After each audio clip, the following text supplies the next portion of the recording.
fine dwarven crafts, direct...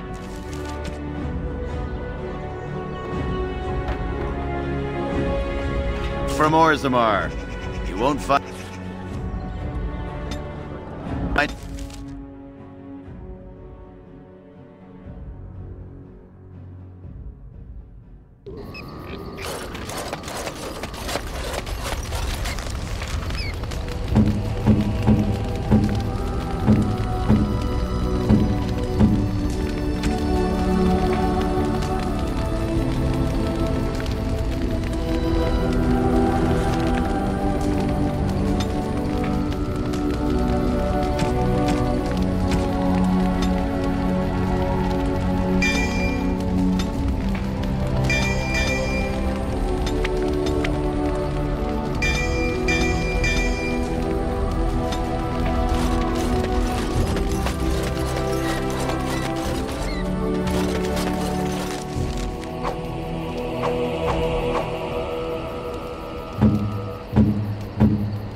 I heard rumors that Redcliffe was...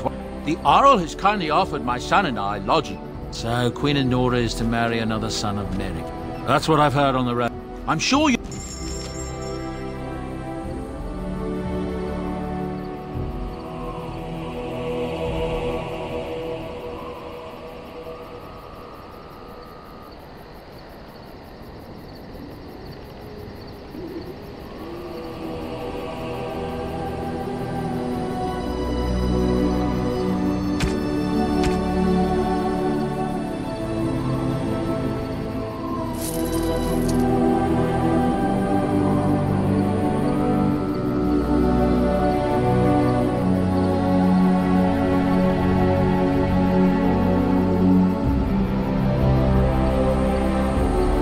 Enchantment?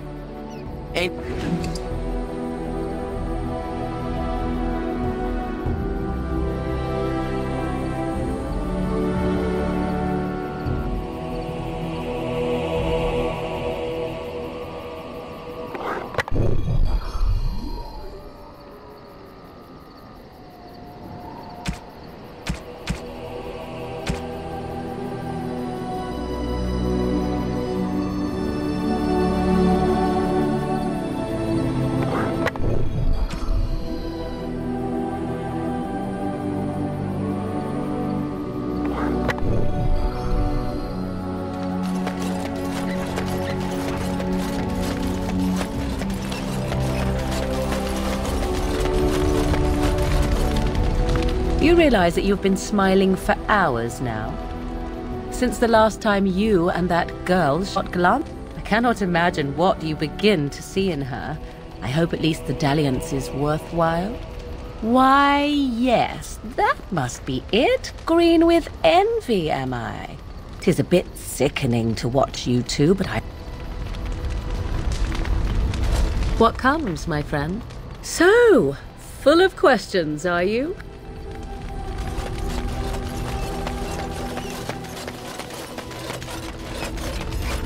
What is your wish, Kadan?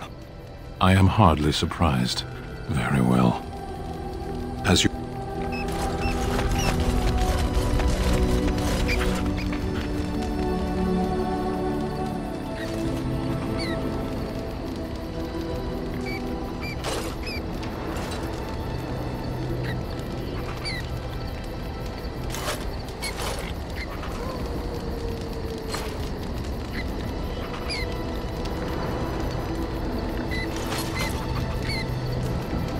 We are better with every step you take.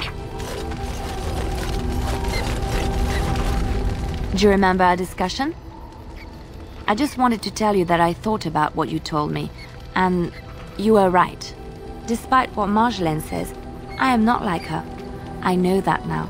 I've found peace in knowing the Maker, and nothing will change that. I followed you to make the world a better place, and as long as I keep that in mind, I will not fall. Sometimes, it takes another to show us the truths we hide from ourselves. Maybe, you'll just have to wait and see, won't you? Well, aren't you sweet and attentive? I thought you'd never ask.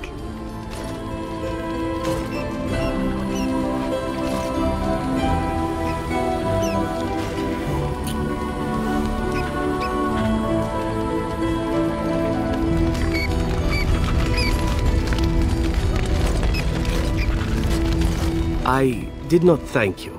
It occurs to me now that no matter why you did it, it was done, and I the benefactor. You say that so quickly, and yet it is an odd thing for me to hear. In the Crows, we do not have friends, and yet here you are, and I cannot help but consider you such. Then allow me to say this. What we are doing here, stopping the Blight, I cannot think of anything. I intend to see this through to the end with you.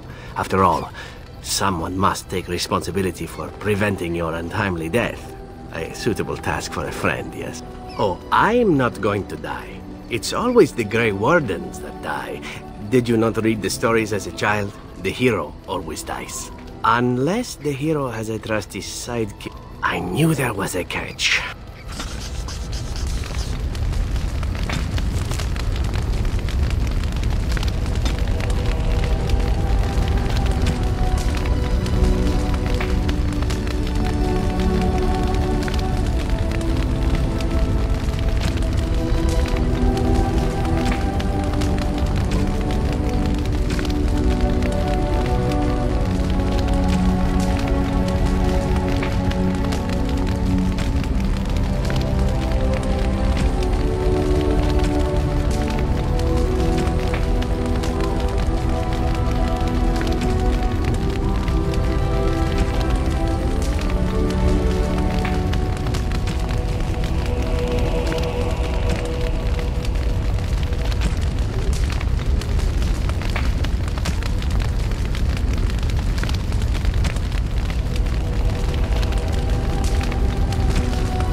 Your wish? Whatever you'd like to ask. I wouldn't have spoken about it before, but you have been a good friend. There is no reason for me not to speak of it now. There is a reason I accepted this mission in Ferelden, far away from home, and it had nothing to do with any thought that I might leave the Crows. Meeting you, after all, was quite an accident. My last mission before this one did not end well. You must realize that until that day I was cocky and arrogant. I was the best crow in Antiva, I believed, and I bragged of my conquests often, both as an assassin and lover.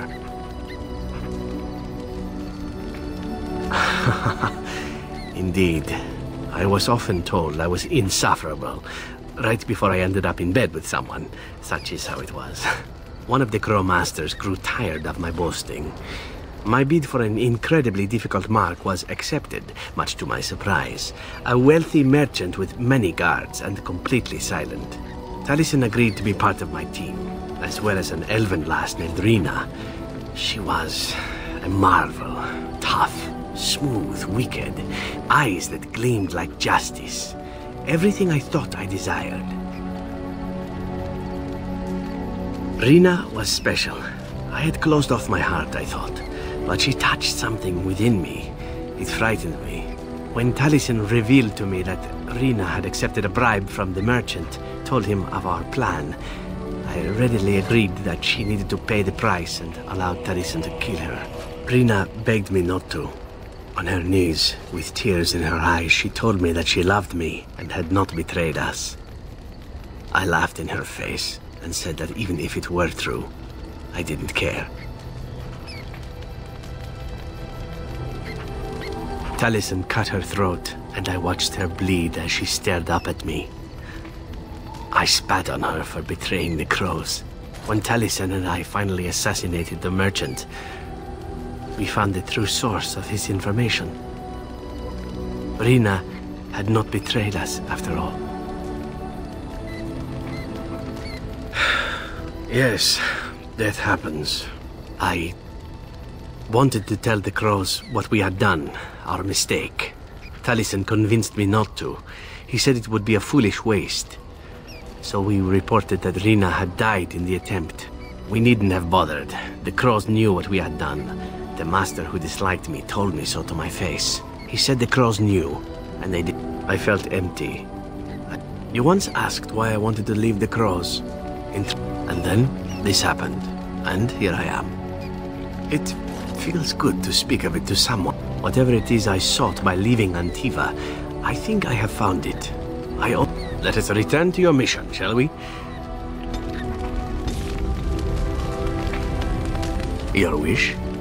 Whatever you'd like to... I know little enough of the Dalish other than the fact that my mother was one, or so I was told. She had fallen in love with an elven woodcutter and accompanied him back to the city, leaving her clan behind for good. And there, of course, the woodcutter died of some filthy disease and my mother was forced into prostitution to pay off his debts. Oldest tale in the book. A Dalish whore, thank you very much. It was my sole distinction amongst the other elven boys in the whorehouse. I didn't know my mother either, of course. She died giving birth to me. My first victim, as it were. We were all raised communally by the whores. It was a happy enough existence, ignoring the occasional beating. Until eventually I was sold to the crows. I brought a good price, so I hear.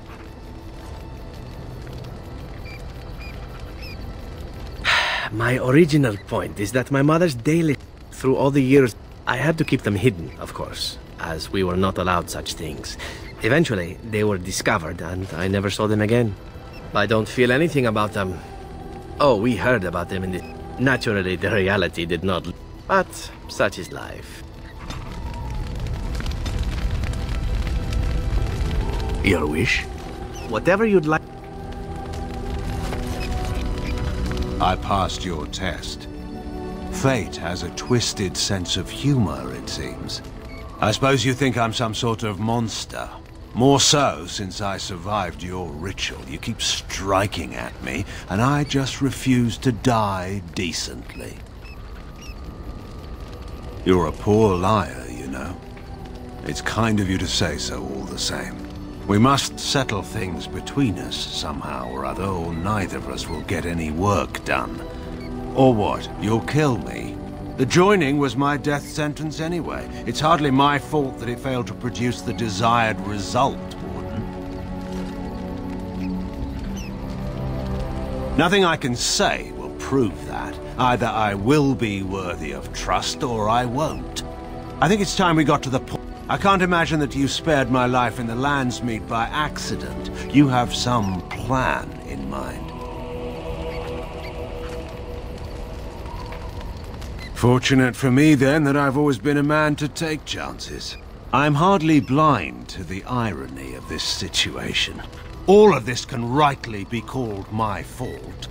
Whether or not you can do better remains to be seen. But if you can make this the end, Warden, I will follow you, I swear it. I never doubted that. We should speak no more.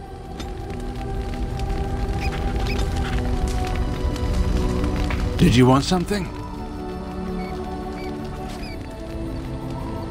I suppose that depends on how much of the kingdom was left by then. Once the border was secure, the army would have regrouped to push back the Darkspawn in the south. We couldn't, especially after Ostagar. It wasn't an ideal plan, but it seemed necessary at the time. In any case, there's no use discussing this. We have much work left to do. Very well, then. Anora always did have a flair for the dramatic. She could have been a bard.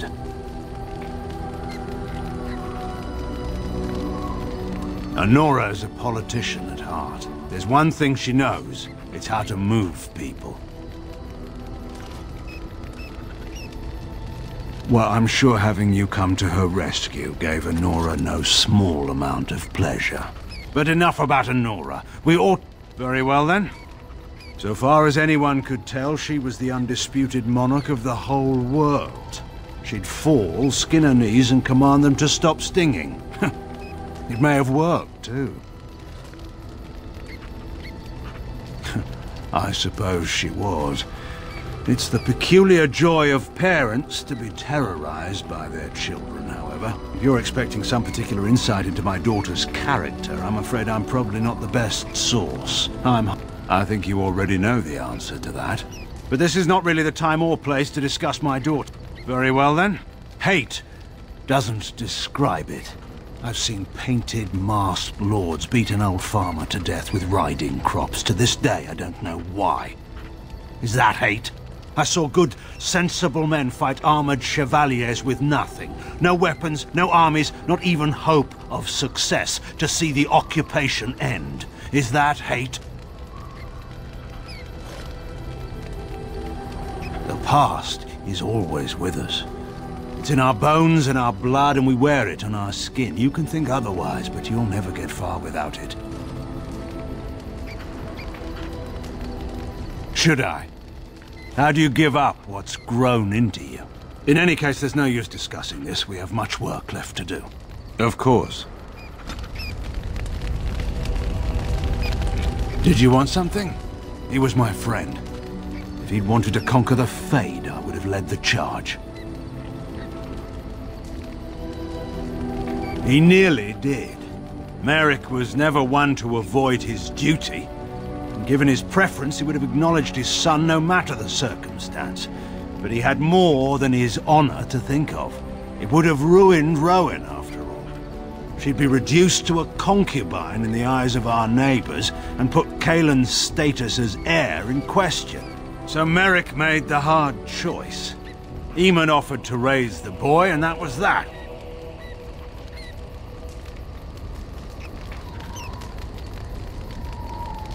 Kings don't get the luxury of escaping politics.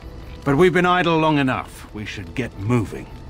I was hunting, well, poaching, to be entirely honest, when a boy my own age came stumbling out of the woods. He was so dirty, you'd have thought he'd been dug up out of the ground.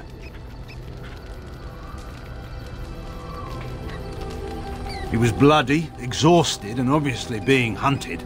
I offered to take him to my father's camp. Yes. I didn't find out who he was for a while, though. But I've rattled on for too long already. There are men who inspire such devotion that everyone around would lay down their lives for him. And there are men who would come and go from this world. What makes them so? Your guess is as good as mine. Very well, then. Of course.